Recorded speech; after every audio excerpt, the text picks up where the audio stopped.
The Christchurch City Council denies sitting on its hands over chlorinating drinking water coming from wells that pose a high contamination risk.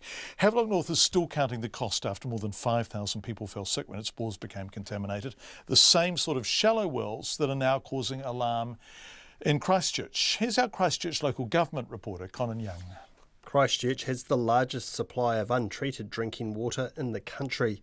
Until recently, the council had decided it was sufficient just to bring forward by a year the drilling of deeper, more secure wells in the city's northwest to replace the shallow ones supplying 80,000 people with drinking water. Then it received a letter from the Canterbury Medical Officer of Health, Dr Alistair Humphrey, asking if this was enough to ensure there wasn't another contamination on the scale of Havelock North. It now believes the risk is too great and is considering chlorinating the water in the northwest until the deeper wells have been drilled.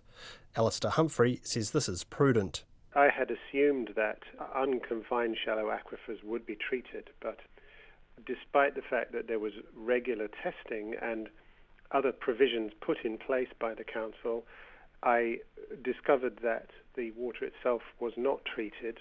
The 22 wells in question have a D rating, meaning their level of risk is deemed unsatisfactory. Alistair Humphrey says one is just 16 metres deep. In an unconfined shallow bore that's only 16 metres deep, you can get all sorts of contamination. You can get bacterial contamination, as we have seen in Havelock North. Certainly you can get viruses. You tend to have higher levels of nitrate in the shallower bores.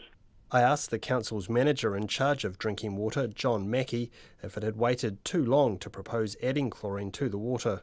It would have been another risk mitigation measure. Yeah, and I support that because what the chlorination does, it gives you a residual defence against any contamination event that might occur, not just in the bore, but in the network itself.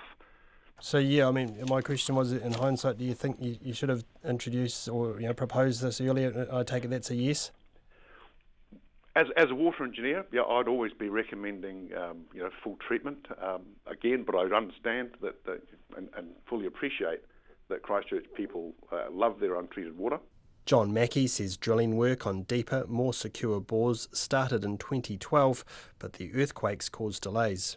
Even as late as the Valentine's Day earthquake in February, some of the new bores we had drilled after that shake, they started to produce sand again. So you've got to clean all those bores and start again. And so it takes some time to get the bores to become stable.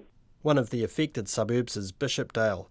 I spoke to some of the residents about the contamination risk, including Greg McKenzie. I'm a preschool teacher, so I would hate for that to happen because that would devastate basically all the kids. When something goes around, they're the first ones to feel it. So I don't want that to happen here. Catherine Broughton was less keen to see her water chlorinated. Have the long-term health effects been researched on putting chlorine in the water? Because isn't chlorine a carcinogen? I know in Invercargill where I grew up there was chlorine in the water, but Invercargill also has one of the highest rates of colon cancer in the world. So I don't know if there's any correlation with that, but I think there should be further research before they decide to chlorinate the water.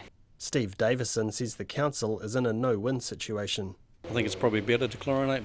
It's not just about young people, is it?